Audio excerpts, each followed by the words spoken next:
આ વિડીયોની અંદર આપણે એઝ એ ફ્લાવર પાર્ટ ગાયનોશિયમનો સ્ટડી કરવાનો છે. તો જોઈએ ગાયનોશિયમ એટલે કે સ્ત્રીકેસર ચક્ર છે એમના વિશે. It is the fourth and second essential whorl of the flower.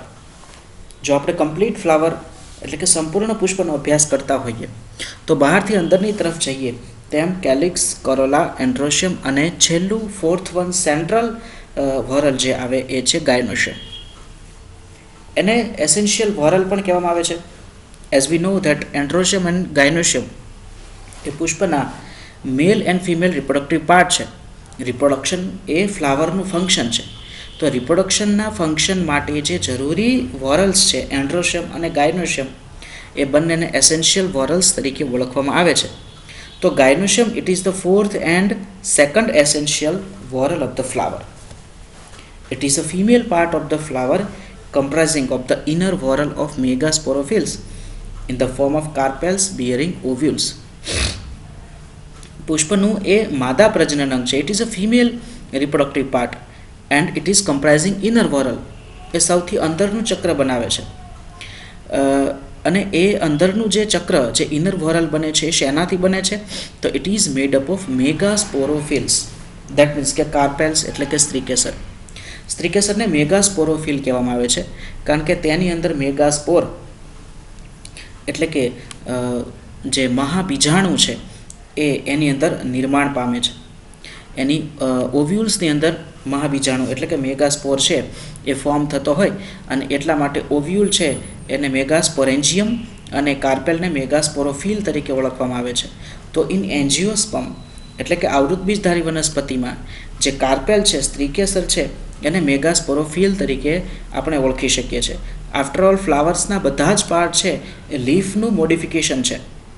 તો એવું મોડિફાઈડ થયેલો લીફનો પાર્ટ કે જે મેગાસ્પોર ધરાવે છે એને કહેવામાં આવે છે મેગાસ્પોરોફિલ કે જે એન્જિયોસ્પર્મ્સની અંદર સ્ત્રીકેસર છે એટલે કે ગાયનોશિયમ કાર્પેલ છે. In the form of carpels bearing ovules. કાર્પેલ્સની અંદર ઓવ્યુલ્સ છે. ઇટ ઇઝ ઓવ્યુલ છે એ મેગાસ્પોરેન્જિયમ અને એની અંદરનો જે મેગાસ્પોર છે મહાબીજાણુ છે એની અંદર નિર્માણ પામે છે કે જે છેવટે એમ્બ્રિયો સેકનું નિર્માણ કરતો હોય છે. જો મોર્ફોલોજીકલી વાત કરીએ તો કાર્પેલ છે તો carpel it is consist of 3 part: ovary, style and stigma. લોવરથી અપર તરફ જઈએ તો આપણને સૌથી નીચે ઓવરી, એના ઉપર સ્ટાઇલ અને એની ઉપર સ્ટિગ્મા એવું ટિપિકલી જોવા મળે. What is ovary? Ovary is the enlarged basal part of carpel. કાર્પેલનો સૌથી નીચેનો ફૂલેલો ભાગ છે બેઝલ પાર્ટ છે એ ઓવરી છે. On which lies the elongated tube that is the style કે જેની ઉપર એક લાંબી પાતળી નળી આવેલી હોય છે જેને સ્ટાઇલ અથવા તો પરાગવાહિની કહે છે. And the style connects the ovary to the stigma. સ્ટાઇલનું કામ શું છે?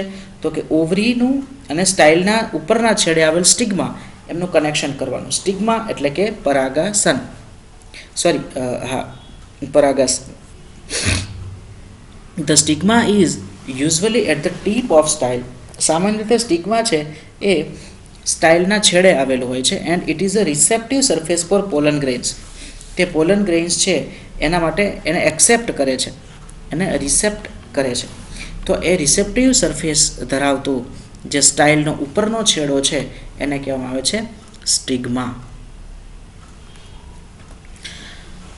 તો સૌપ્રથમ આપણે જોઈએ કે ગાયનોશિયમ છે સ્ત્રીકેસર ચક્ર છે એની અંદર કેટલા સ્ત્રીકેસર હોઈ શકે? તો સંખ્યાને આધારે જો આપણે હવે એને જોઈએ તો either the whole gynoecium is composed of only one carpel, તો એને કહેવાય મોનોકાર્પેલરી ગાયનોશિયમ.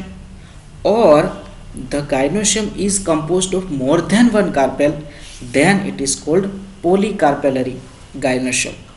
તો ગાયનોશિયમ બે પ્રકારનું હોઈ શકે, કાં તો એ મોનોકાર્પેલરી હોય કાં તો પોલીકાર્પેલરી હોય. મોનોકાર્પેલરી ધેટ મીન્સ કે whole gynoecium is formed of only one carpel, જ્યારે પોલીકાર્પેલરી ગાયનોશિયમ છે એની અંદર ઘણા એક કરતાં વધારે સ્ત્રીકેસરો ભેગા થઈ અને સ્ત્રીકેસર ચક્રની રચના કરે છે. More than one carpels are forming gynoecium. હવે જો મોર ધેન વન કાર્પેલ્સ હોય તો ફરી અહીંયા બે સિચ્યુએશન ઉત્પન્ન થાય છે. કાં તો તેઓ એકબીજાની સાથે જોડાયેલા હોય દેટ મીન્સ કે they can be fused or they can be free.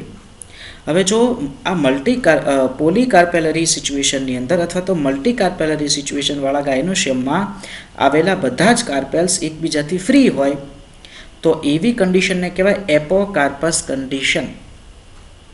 અને જો પોલીકાર્પેલરી કન્ડિશનની અંદર આવેલા બધા જ કાર્પેલ્સ એકબીજાની સાથે ફ્યુઝડ થયેલા હોય, એકબીજાની સાથે જોડાયેલા હોય તો એને કહેવાય સિનકાર્પસ કન્ડિશન.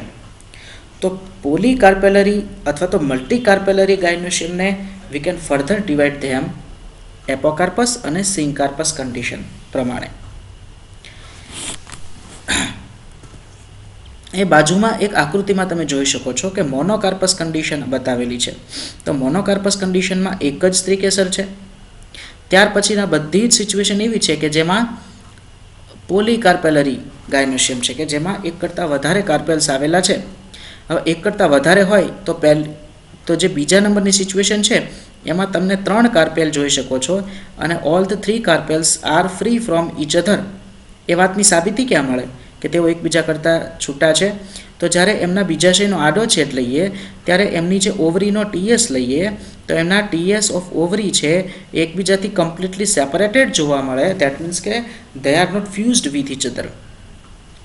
મોનોકાર્પેલરી ઓવરી હોય એના જ્યારે આપણે ઓવરીનો ટીએસ લઈએ છીએ ત્યારે એક જ ઓવરી દેખાય છે અને એની અંદર ઓવ્યુલ્સ જોવા મળે છે. જો મલ્ટીકાર્પેલરી એપોકાર્પસ કન્ડિશનવાળા સ્ત્રીકેસર હોય અને એના ઓવરીનો ટીએસ લઈએ તો આપણને જેટલા સ્ત્રીકેસર હોય એટલા ઓવરીના ટીએસ આપણને દેખાય છે, પણ all the ovaries or walls of ovaries are free from each other. Multiple unfused carpels આપણને જોવા મળે છે. ત્યાર પછીની કન્ડિશન કે if they are fused with each other, જો તેઓ એકબીજાની સાથે જોડાયેલા હોય તો એને સિનકાર્પસ કન્ડિશન કહેવાય. અને સિનકાર્પસ કન્ડિશનમાં કયા પ્રકારે જોવા મળે એ આપણે આગળની સ્લાઇડમાં જોઈએ. તો સિનકાર્પસ ગાયનોશિયમ ધેટ મીન્સ કે ફ્યુઝડ કાર્પેલ્સ, એકબીજાની સાથે જોડાયેલા કાર્પેલ. અહીંયા કાર્પેલ વચ્ચેનું જોડાણ છે, ફ્યુઝન છે, એટલા માટે એને કોહેશન ઓફ કાર્પેલ કહેવામાં આવે. ઇન સિનકાર્પસ ગાયનોશિયમ જે કોહેશન છે એટલે કે એક કાર્પેલનું બીજા કાર્પેલ સાથેનું ફ્યુઝન છે, આ ફ્યુઝન છે એ પણ અલગ અલગ ટાઈપનું જોવા મળે. અમુકની અંદર માત્ર ઓવરીઝ છે એ ફ્યુઝડ થયેલી હોય કે જેમ તમે અહીંયા જોઈ શકો છો સિનકાર્પસ કન્ડિશનમાં પહેલું જે ફિગર છે એ બતાવે છે કે અહીંયા ovaries are fused with each other while styles and stigma are free from each other. તો માત્ર ઓવરીમાં ફ્યુઝન છે. તો એવા સ્ત્રીકેસરમાં કે જેમાં ઓવરીનો ફ્યુઝન થઈ ગયેલું છે એમાં કેટલા કાર્પેલ એકબીજા સાથે યુનાઇટેડ છે એ આપણને એના ટીએસ ઓફ ઓવરી પરથી પણ ખ્યાલ આવી શકે. Here we can see in the TS of ovary that 3 carpels are fused with each other and their wall that is adjacent to each other is fused with each other. એકબીજાની નજદીકમાં આવેલી ઓવરી wall છે એ પણ એકબીજાની સાથે fused થઈ ગયેલી છે. તો બહારથી જોતા એ આપણને એક સળંગ લાગે, પણ અંદરથી જોતા આપણને એમાં અલગ અલગ લોક્યુલ્સ દેખાય. અને આ લોક્યુલ્સની સંખ્યા પરથી, ખાનાની સંખ્યા પરથી વી કેન એઝ્યુમ ધેટ કે આટલા સ્ત્રીકેસર એની અંદર જોડાયેલા હશે. How many carpels are fused in the syncarpous ovary. બીજી કન્ડિશન કે જેમાં ઓવરીનું પણ ફ્યુઝન થઈ જાય છે અને સ્ટાઇલનું પણ ફ્યુઝન થઈ જાય છે.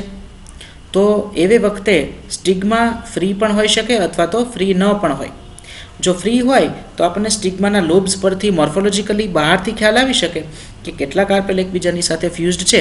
અધરવાઇઝ આપણે જો સેક્શન લઈએ તો પણ આપણને એની અંદર ઓવરીમાં જેટલા લોક્યુલ્સ જોવા મળે એટલા કાર્પેલ એકબીજાની સાથે ફ્યુઝ થયા હોવાની આપણને ખાતરી થઈ શકે. ઘણીવાર ફ્યુઝન એટલું બધું જબરદસ્ત હોય કે જેમાં ઓવરી, સ્ટાઇલ કે સ્ટિગ્મા કોઈ પણ આપણને એકબીજાથી ફ્રી જોવા ન મળે. દેટ મીન્સ કે all parts of carpels are fused with each other such that they resembles like a monocarpellary gynoecium. એવી રીતે જોડાઈ ગયા છે કે જાણે એ એક જ સ્ત્રીકેસર છે એવી ભ્રાંતિ ઉત્પન્ન કરે છે. ત્યારે પણ આપણે ટીએસ જ્યારે ઓવરીનો લઈએ છીએ ત્યારે આપણને ખ્યાલ આવી જાય છે કે જો ઓવરીનો ટીએસ લેતા એની અંદર મોર ધેન 1 લોક્યુલ્સ પ્રેઝન્ટ હોય તો આપણે એઝ્યુમ કરી શકીએ કે જેટલા લોક્યુલ છે એટલા નંબર ઓફ કાર્પેલ્સ છે એકબીજાની સાથે ફ્યુઝડ થયેલા છે. તો સિનકાર્પસ જ્યારે કન્ડિશન હોય ત્યારે આપણે how many carpels are there એ ચેક કરવા માટે હંમેશા ઓવરીનો ટીએસ લઈએ તો આપણને પાર્ટિક્યુલરલી પ્રોપર ખ્યાલ છે એ આવી જાય. હવે વાત કરીએ પ્લેસન્ટેશનની. તો પહેલાં તો વોટ ઇઝ પ્લેસેન્ટા? પ્લેસન્ટેશનને ગુજરાતીમાં જરાયુ વિન્યાસ પણ કહે છે. પ્લેસેન્ટા એટલે કે જરાયુ. તો જરાયુ શું છે? તો જરાયુ એક પ્રકારની પેશી છે કે જેનાથી અંડક ઓવરીની દિવાલ સાથે જોડાઈ શકે. That means કે placenta is the place or it is a tissue that connects ovules to the ovary walls. અને એટલા માટે ovules are attached on ovary walls by means of placenta. હવે આ જે પ્લેસેન્ટા છે એનું અરેન્જમેન્ટ ઓવરીની વોલ ઉપર કઈ રીતે થયેલું છે અથવા તો ઓવ્યુલનું અરેન્જમેન્ટ છે એ કઈ રીતે થયેલું છે એને પ્લેસન્ટેશન તરીકે ઓળખવામાં આવે છે જરાયુ વિન્યાસ. પહેલો પ્રકાર છે માર્જિનલ એટલે કે ધારાવર્તી જરાયુ વિન્યાસ. ધારાવર્તી જરાયુ વિન્યાસ શેમાં જોવા મળે? તો it is found in unilocular ઓવરી એટલે કે એક કોટરીય બીજાશયમાં જ જોવા મળે. એક જ કોટર છે, એક જ ખાનું છે, તો આપણે એવું એઝ્યુમ કરી શકીએ કે there is only one carpel is there. તો મોનોકાર્પેલરી ગાયનોશિયમમાંથી એ બને છે. પ્લેસેન્ટા ક્યાં છે? તો the placenta forms a ridge along the ventral suture of the ovary. જે બીજાશય છે એના વક્ષ બાજુએ એક લાંબી રેખા બનાવે છે પ્લેસેન્ટા, અને આ રેખા ઉપર આ જે ઉપસેલી રીજ છે એની ઉપર ઓવ્યુલ્સ છે એ બોર્ન થાય છે, એની ઉપર જોડાયેલા એમાંથી પ્રોડ્યુસ થાય છે. અને એટલા માટે આપણને એ જે ઓવ્યુલ્સ છે એની રો જોવા મળે લોન્જિટ્યુડિનલ સેક્શનમાં. પણ જો ટીએસ લઈએ તો આપણને ખ્યાલ આવે કે ટીએસ લેતા આપણને એવું લાગે કે જે ઓવરીની વોલ છે એનું જે રિંગ ફોર્મેશન છે એમાં કોઈ પણ એક સાઈડથી આપણને ઓવ્યુલ અટેચ થયેલો દેખાય. That means it is a marginal type of પ્લેસન્ટેશન.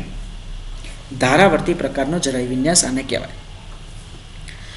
Second one is parietal. It is also found in unilocular ovary. અહીંયા પણ બીજાશયની અંદર એક જ કોટર છે, but here the situation is syncarpous ovary. અહીંયા એક કરતાં વધારે સ્ત્રીકેસર જોડાયેલા છે પણ લોક્યુલ એક છે. આ એક અપવાદરૂપ છે. આપણે આગળ વાત કરી કે ઓવરીનો ટીએસ લઈ લઈએ અને જેટલા લોક્યુલ્સ જોવા મળે તો એના પરથી ખ્યાલ આવે કે કેટલી ઓવરી હશે, પણ પેરાઇટલમાં ખ્યાલ નહીં આવે. પેરાઇટલમાં સીન કાર્પસ ઓવરી છે. દેટ મીન્સ કે more than one carpels are fused with each other, but locules તો એક જ જોવા મળે છે. તો પછી કઈ રીતે ખ્યાલ આવશે કે કેટલા સ્ત્રીકેસર છે? તો અહીંયા ઓવ્યુલ માર્જિનલ પ્રેઝન્ટેશનની જેમ જ ડેવલપ થાય છે ઓવરીની વોલ પરથી ઇનર સાઇડમાં, but it is arranged in more than one place. એ આપણને ટીએસમાં જોવા મળે કે એક કરતાં વધારે જગ્યાએથી જ્યારે ઓવ્યુલ્સ અરાઇઝ થતા હોય તો આપણે કહી શકીએ કે એ પેરાઇટલ પ્લેસન્ટેશન કહેવાય. અને જેટલા પ્લેસેન્ટામાંથી ઓવ્યુલ્સ ઉત્પન્ન થતા હોય એટલા કાર્પેલ એકબીજાની સાથે ફ્યુઝડ થયેલા છે એવું કહી શકીએ. ઘણીવાર આ જે પ્લેસેન્ટા છે એ એની અંદર ઓવરી છે એ મલ્ટીલોક્યુલર બનવાની ટ્રાય કરતી હોય એવું પણ આપણને જોવા મળે છે, કારણ કે અંદર ખોટા પડદાઓ એટલે કે ફોલ્સ સેપ્ટમ ઉત્પન્ન થયેલા જોવા મળે. અને એ ફોલ્સ સેપ્ટમ છે એ પાર્શિયલી ડિવાઈડ કરે છે ઓવરીના લોક્યુલને, કમ્પ્લીટલી ડિવાઈડ કરી શકતા નથી. તો એને સેપ્ટમને ગણીને પણ આપણે કહી શકીએ કે how many carpels are fused in this syncarpous type of ovary. Okay, તો this is parietal type of placentation, ચર્મવર્તી પ્રકારનો જરાયુ વિન્યાસ. Another one is axile type of placentation. It is found in multicarpellary syncarpous gynoecium. એ ovary પણ multilocular છે. આ એક કરતાં વધારે સ્ત્રીકેસર વાળી હોય એટલે કે મલ્ટી કાર્પેલરી સિચ્યુએશન કે જેમાં કાર્પેલ્સ એકબીજાની સાથે ફ્યુઝડ થઈ ગયેલા છે એવી સીન કાર્પસ ઓવરીમાં જોવા મળે. અહીંયા આપણને મલ્ટી ચેમ્બર્ડ અથવા તો મલ્ટીલોક્યુલર ઓવરી છે એ જોવા મળે. The margin of carpels grows inwards and meets in the center of the ovary to make it multi-chambered. એક ઓવરીની વોલ પરથી ઉત્પન્ન થયેલા જે સેપ્ટમ છે એ એકબીજાની સાથે કેન્દ્રમાં જોડાઈ જાય અને એટલા માટે it completely chambered the ovary. એ આખી ઓવરીને અલગ અલગ ચેમ્બરમાં ડિવાઈડ કરે છે. By fusion and axis forms in the centre. આ જે સેપ્ટમ છે એકબીજાની સાથે જોડાઈ જવાથી બીજાશયના કેન્દ્રમાં એક એક્સિસ, એક અક્ષ ઉત્પન્ન થાય છે અને એ એક્સિસ પર પ્લેસેન્ટા આવેલો હોય અને એ પ્લેસેન્ટામાંથી ઓવ્યુલ્સ બોર્ન થાય તો આપણને ટીએસ જ્યારે લઈએ છીએ, બીજાશયનો આડછેદ લઈએ, ત્યારે એવું લાગે કે વર્તુળાકાર ઓવરીના સેન્ટરમાં જે અક્ષ છે, એક્સિસ છે, એમાંથી ઓવ્યુલ બોર્ન થાય છે. તો એવા પ્રકારના જે પ્લેસેન્ટેશન છે એને કહેવાય એક્ઝાઇલ ટાઈપ ઓફ પ્લેસેન્ટેશન.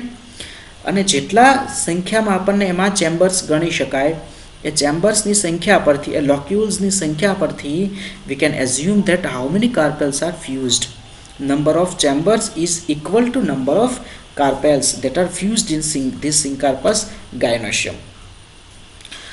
ઘણી બધી વનસ્પતિઓમાં અક્ષવર્તી ચરાઈ વિન્યાસ જોવા મળે છે, જેમ કે potato, china rose, onion, lemon, orange, tomato etcetera. મોટા ભાગના વનસ્પતિઓમાં આપણને આ પ્લસ એક્ઝેલ અને માર્જિનલ પ્રેઝન્ટેશન છે એ જોવા મળતા હોય છે. Another type of presentation is free central presentation. This type of presentation is found in Syncarpus gynoecium.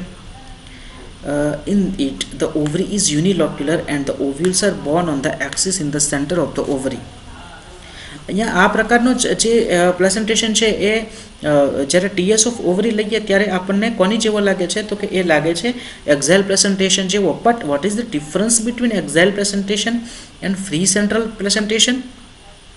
The difference is that in free central type of presentation there is no septum is seen. આપણને કોઈ સેપ્ટમ દેખાતા નથી, absent લાગે છે. કોઈ વચ્ચેથી જ્યારે બીજાશયનો આડોછેદ લઈએ તો સેન્ટરમાં એક્સિસ છે અને એક્સિસની સાથે ઓવ્યુલ બોર્ન થયેલા છે, એની સાથે ઓવ્યુલ અટેચ થયેલા છે, બધું દેખાય, પણ સેપ્ટમ દેખાતા નથી. તો if septums are not there and ovary is seen unilocular, then we cannot assume that how many carpels are fused with each other. So એના માટે આપણે શું કરવું પડે, તો કે ઓવરીના ટીપ અથવા તો ઓવરીના બેઝ, આ બે જગ્યાએથી જો આપણે સેક્શન લઈએ તો આપણને એમાં સેપ્ટમ જોવા મળે છે. સેન્ટ્રલ ભાગમાં સેપ્ટમ્સ છે એ એબોર્ટ થઈ ગયા હોય છે, એ દેખાતા નથી. તો આપણે શું કરવું પડે છે, તો we have to take sections from the tip of ovary or near the base of the ovary. Then we can count the how many chambers are there and we can assume how many carpels are fused with each other. તો જ આપણે ગણી શકીએ કે કેટલી chamber છે અને કેટલા કાર્પેલ એકબીજા સાથે જોડાયેલા છે. ક્યાંથી સેક્શન લેવો પડે, તો કે આઈધર ઓવરીના ટીપમાંથી લેવો પડે, એટલે કે ઉપરના છેડેથી લેવો પડે, અથવા તો ઓવરીના નીચેના છેડેથી. જો આપણે વચ્ચેથી સેક્શન લઈએ તો ફ્રી સેન્ટ્રલમાં આપણે સેપ્ટમ જોઈ શકતા નથી અને આપણે કહી શકતા નથી કે કેટલા કાર્પેલ એમાં પ્રેઝન્ટ છે. So this type of presentation is called free central. Here the central axis remains free from the margin and that's why it is called free central. મુક્ત કેન્દ્રસ્થ પ્રકારનો જરાય વિન્યાસ કે જેમાં કેન્દ્ર છે એ બાજુની વોલથી મુક્ત હોય એવા પ્રકારની સિચ્યુએશન પેદા કરે છે. Another type of presentation is superficial type of presentation. This type of presentation is found in multicarpellary Syncarpus gynoecium. અહીંયા પણ ઘણા બધા સ્ત્રીકેસરો more than one carpels are fused with each other and forming syncarpous gynoecium. Situation એ છે કે આ અક્ષવર્તી જરાય વિન્યાસ જેવો દેખાય છે, but here the placenta is scattered on the walls of ovary. અક્ષવર્તી જરાય વિન્યાસમાં ઓવ્યુલ પ્લેસેન્ટા ક્યાં છે? સેન્ટરમાં છે, એક્સિસમાં છે. પણ સુપરફિશિયલમાં તો કે દેખાય છે એ મલ્ટી ચેમ્બર્ડ એક્ઝાઇલ ટાઈપ ઓફ પ્લેસેન્ટેશન જેવો જ તે, પણ ઓવ્યુલ ક્યાંથી બોર્ન થાય છે, એટલે કે પ્લેસેન્ટા ક્યાં છે, તો કે પ્લેસેન્ટા જે ઓવરીની વોલ છે એમાં સમગ્ર વોલમાં વિખરાયેલો જોવા મળે છે.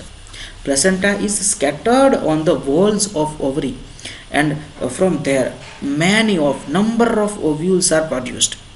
તો આખો જે બીજાશયનો આડો છેદ છે ટીએસ ઓફ ઓવરી છે, એમાં જે ચેમ્બર્સ છે, chambers are completely filled with ovules. આવા પ્રકારનો પ્રેઝન્ટેશન જેને કહેવાય superficial type of presentation, especially it is seen in નિમ્ફિયા.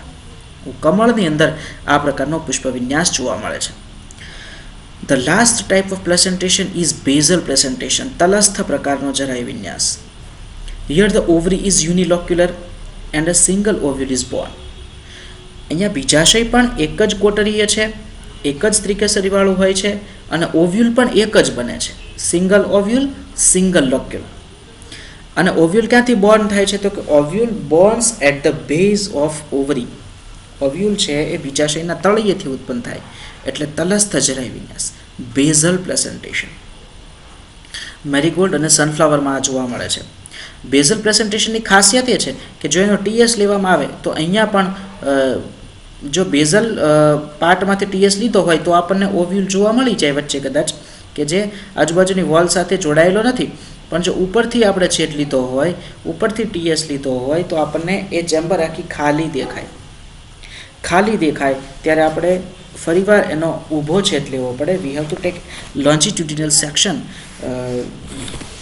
A sure કરવા માટે કે એ બેઝલ પ્રેઝન્ટેશન છે. ઓકે, તો this type of 6 presentations are seen in typical angiospermic gynoecium. Okay, I hope કે આ લેક્ચર છે એ પણ તમને ગમ્યો જ હશે. તમે એના વિશે કોમેન્ટ પણ કરી શકો છો અને મિત્રો સાથે શેર પણ કરો જો યોગ્ય લાગે તો, અને ચેનલને સબસ્ક્રાઈબ પણ કરી શકો છો. Okay, thank you.